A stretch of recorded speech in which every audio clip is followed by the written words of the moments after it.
Many years ago, in the beautiful city of Nnewi, there lived a handsome Nigerian man named Kene. Kene was the only son of a very prominent family in Nnewi called the Okafor family. The patriarch of the Okafor family was dead, but their matriarch, Madam Odibese, was a force to reckon with. She handled the family's business flawlessly, even though Kene, her son, was an able-bodied young man. Kene was so handsome, yet one would never see Kene hanging out alone like other men his age.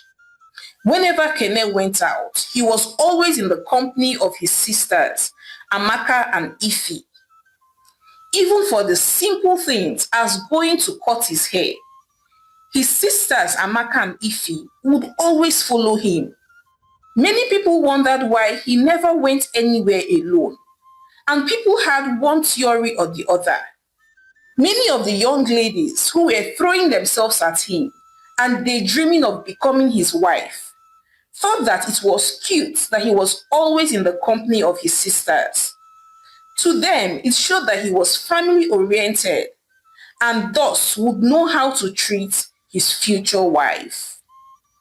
One day, Kene had gone out to the supermarket with his sisters, Ifi and Amaka, to pick up a few things. And when it was time to make payments at the counter, he started becoming uneasy. And the cashier, whose name was Onyi, reached out her hands to steady him and said, "Are you okay?" Onyi asked very nicely. And that was when Ifi immediately opened her bag and brought out something that the cashier did not see and put it inside Kene's mouth. And immediately, Kene regained his balance. His sisters thanked Onyi profusely and left with their brother Kene. But a few days later, Kene was back with his sisters to do some more shopping. And he looked out for Onyi and said, "My dear, thank you for the other day. You are very kind.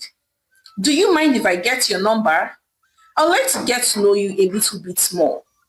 Kene asked with a smile on his face. "Of course I do not mind," Onyi replied excitedly. Who did not know Kene? The only son and heir apparent to the multi-million-dollar company in Nnewi. Kene that every young lady was pursuing. It was only a fool that would refuse to give Kene their phone number. Onyi was so happy throughout the remaining parts of the day just because Kene had asked for her number. And later that night, when she went back home, she laid awake on her bed excitedly, reliving the whole moment and scenario of when Kene spoke to her and asked for her number. She made sure to plug her phone so that it would not die in case Kene called.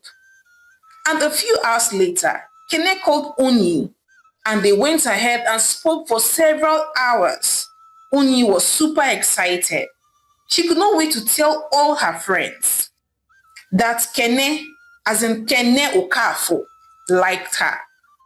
Although she wondered what a person as wealthy, educated, and influential as Kene would see in her, a simple girl from a poor family that only had secondary school education. But she decided that she was going to enjoy Kene's attention for the time being, even though it was just for a short while. So from that day onwards, Kene began to visit the supermarket more frequently, just so he could spend some time with Onyi. And as usual, he came in the company of his sisters. His sisters, Ifi and Amaka, became super nice to Onyi and would even give her gifts and sometimes even tease her and say, our wife, hope you know that when you get married to our brother, you will no longer work in this supermarket too." Ifi and Amaka would say, smiling, and Onyi would stand there, smiling sheepishly. She was surprised at the way they casually and frequently referred to her as our wife, even though she had not even officially started dating their brother.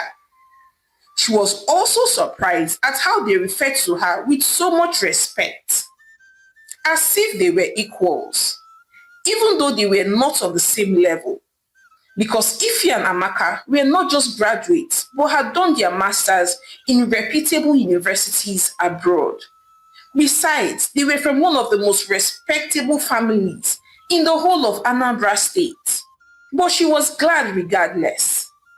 And before Onyi knew what was happening, Kene had swept her off her feet and they started dating. Kene told her to resign from the supermarket and he put her on a monthly salary of 1 million naira. Onyi was so happy at how quickly her fortune had changed. Onyi had gone from being a simple girl who worked at a supermarket and who was being paid 50,000 naira a month to becoming a sophisticated, rich young lady who always dressed beautifully and lived in a very beautiful apartment that Kene had rented for her, and who even had a police escort that followed her around. Onyi was so happy. However, Onyi began to get worried. She wondered why Kene's sister followed him everywhere, even to their personal dates, as if they did not have anything else to do with themselves. Onyi felt that she was in a relationship with three people, Kene and his two sisters, because his sisters did not give him any breathing space, even on their date nights. Rather, they watched their brother like a hawk, observing his every body movement. Onyi had literally not spent up to 5 minutes alone with Kene. And sometimes, even when she spoke with Kene over the phone, she would hear his sisters' voices in the background. But Onyi decided not to pay too much attention to it. After all, when they got married, his sisters would not be living in the same house with them, Onyi thought to herself. The very first day Onyi met Kene's mother, Madam Odibeze, she was so shocked at the kind of warm reception that she received. Madam Odibeze, who everyone feared and knew as a tigress, told her to come and sit on her laps and even served her food. Onyi was so happy. It seemed too good to be true. So just like that, she was going to become Mrs. Okafor. She was going to get married to Kene, the only son and heir apparent of a multi-million-dollar business. However, Onyi's mother did not share in her excitement one bit. Nneka, Onyi's mother, called her daughter one day and said, "Onyi, I think you should slow down with this Kene guy. Something just doesn't add up. First off, this young man is very educated, and you are not. So why did he leave all the beautiful, wealthy, educated young women that are in his league for you? Don't you think that there is something fishy? Also, with all you have told me about how his sisters follow him around like a hawk, is that not an indication that something is not right? And with the way his sisters and mother accepted you, a poor illiterate girl with open arms without putting up a fight, that alone should scream red flags. I think you should slow down and do your fact-finding, do your due diligence. There is something wrong with Kene, and his mom and sisters are looking for a way to hand over their problem to someone else. Besides, he's from Anambra State and we are from Imo. And you know very well that Anambra people do not like to marry from Imo. So if they do not see any problem with Kene marrying from Imo, that already is a red flag as well." Nneka, Onyi's mother, said, looking very worried. But her daughter Onyi got upset and said, Mama, what is the meaning of all that now? Why are you not happy for me? Other mothers would be very happy and proud of their daughters for catching the attention of one of the most eligible bachelors in town. But no, you're here telling me that something is wrong with my man. Well, Mama, I don't care whether something is wrong with him or not. I'm going to marry Kene and save us from poverty. I have made my choice and that is final. Onyi replied angrily and then stormed out of her mother's presence. So a few weeks later, Kene proposed to Onyi and she accepted. And 1 month later, they got married in a very lavish wedding ceremony. Onyi was so happy. She was now an Okafo. She was super excited. They went for their honeymoon in a beautiful resort. And as usual, Amaka and Ifi went with them, although they did not stay in the same chalet with them. This was the first time that Kene and Onyi spent quality time alone. Onyi was so happy. She realized that her husband Kene was a good man and she loved him for that. A few days later, their honeymoon was over. But to her shock, instead of going to their own house, they went to Kene's family house where his mother and sisters lived. Onyi was not happy about this one bit. So one day, she spoke to her husband and said, I thought we were going to live alone in our own home, just the both of us. Onyi said, looking shocked. And then Kene replied and said, my love, calm down now. It's not that deep. I'm the only son of my mother, so I think that it's only fair that I remain in the family house to look after her. Besides, this house is big enough to house 17 people. We have over 20 rooms and over 3 parlors. And as for my sisters, they will all leave one day and start their own families. Kene replied reassuringly. So Onyi let it slide. After all, they were actually all living in peace. However, after 3 months of being married, Onyi noticed that her husband hardly went to work. Instead, he would spend all day with her, while his mother and sisters managed the family business. At this point, Onyi began to get worried. Biko, what kind of heir apparent and only son stays at home all day while his mom and sisters manage the family business when there's nothing wrong with him? Onyi thought aloud to herself, but yet again let it slide. Few weeks later, Onyi found out that she was pregnant and she was so happy. When she shared the news with her husband and mother-in-law, they were very excited as well. And as the pregnancy progressed, Madame Odibeze became very overprotective towards Onyi. She monitored everything that she ate and was always giving her one nameless drug or the other that were not even her antenatal drugs. And as if that was not enough, she started taking her to the riverside to bathe. And sometimes, the river priestess would also do some sort of incantations over her. Onyi was very upset.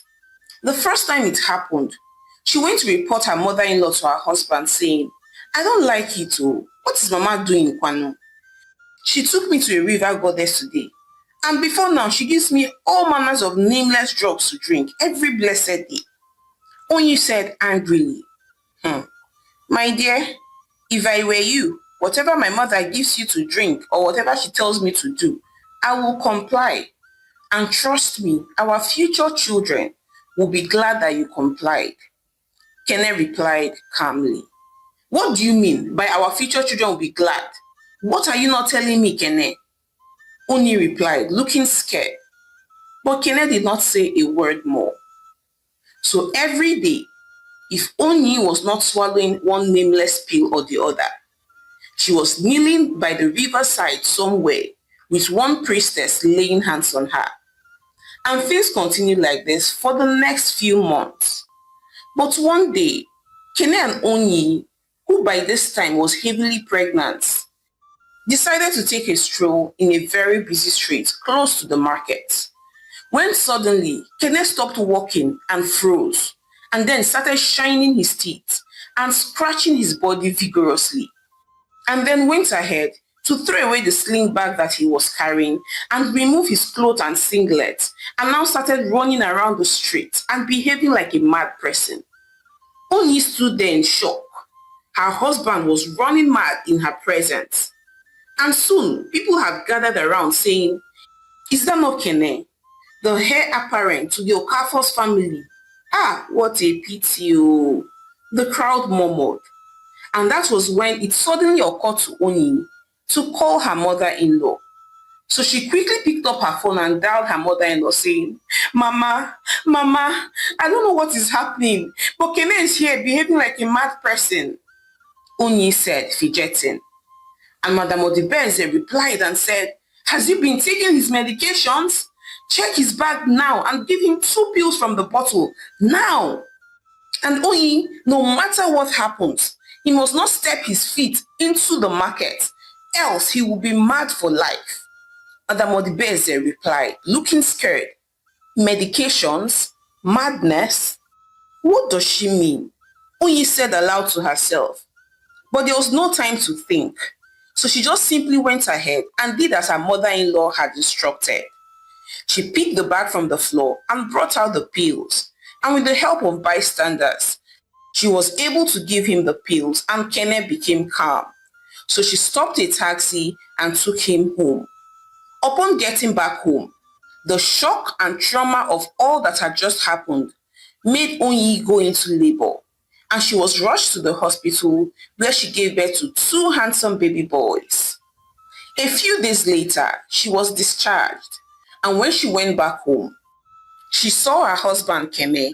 He was completely fine, as if nothing had happened, and she demanded that he told her the truth. And Kene, who at this time was crying, went ahead and confessed, saying, I am so sorry, Onyi. I did not mean to deceive you. I knew that I had mental problems, but if I told you, you wouldn't have agreed to marry me. And that is why I did not marry one of the women in my social status. I needed to marry a woman from a very humble background that would feel grateful that I chose to marry her and that will not ask questions, and that was why I chose you. I am very sorry. This madness thing is in my family. My father had it, my grandfather had it, and even my great-grandfather. And it only affects the male children. So everything that my mother was doing when she found out you were pregnant was just to try and see if there was a way for our children not to inherit this madness if they were boys. And it is because of this madness that my sisters follow me about. And that is also why I still live in the family house. But there are some drugs that I take that prevent me from displaying my madness or having a breakdown. But I have not taken it for 2 days. I forgot. And that was why I ran mad that day. I'm so sorry. My mom says that our forefathers did ritual money and that the price that they had to pay for it was the sanity of every male child born in the Okafo family. And usually it starts when the child clocks 10 years old. I am so sorry, Oni. I should have told you all this before you married me, Kene said, begging and crying. Oni was beyond shocked. She did not know what to do. She broke down in tears, weeping and crying. That was when she began to remember her mother's advice. She knew that she had made a mistake. She had been moved by material things, and that was why she did not seek answers to the questions that bugged her heart about Kene's odd behaviors before they got married. Now she is stuck with a madman. No, a mad family. And on top of that, her children are boys who may be mad and she will never know until they are 10 years old. She contemplated leaving, but she knew that she could not. How would she take care of 2 mad children? But at least if she stayed, her mother-in-law and sisters-in-law, who had some experience in these things, will be able to teach her and show her what to do. And at least there will be money to foot their medical expenses and shield this knowledge from the public eye. Onyi broke down in tears. She wished she could turn back the hands of time, but it was already too late. Hi besties, it's your favorite storyteller, Omalincha here. Thank you so much for watching my story to the end. So I'd like to hear your thoughts on this one. Do you think that Onyi deserved all that she got, like to be married into a mad family? That's one. Now, secondly, like now that Onyi has found herself in that situation, do you think that it is wise to stay back? After all, if your sons will be mad, Why not enjoy the proceeds of the madness, which is the money? Or do you think that she should have gone out, taken her boys, and go to look for a solution? What would you even do if you were in her situation? Please share your thoughts with me. And please support your home girl, Omalicha, by subscribing to my channel, liking my videos, and sharing with your loved ones. So now, till I come your way again with more interesting stories, bye!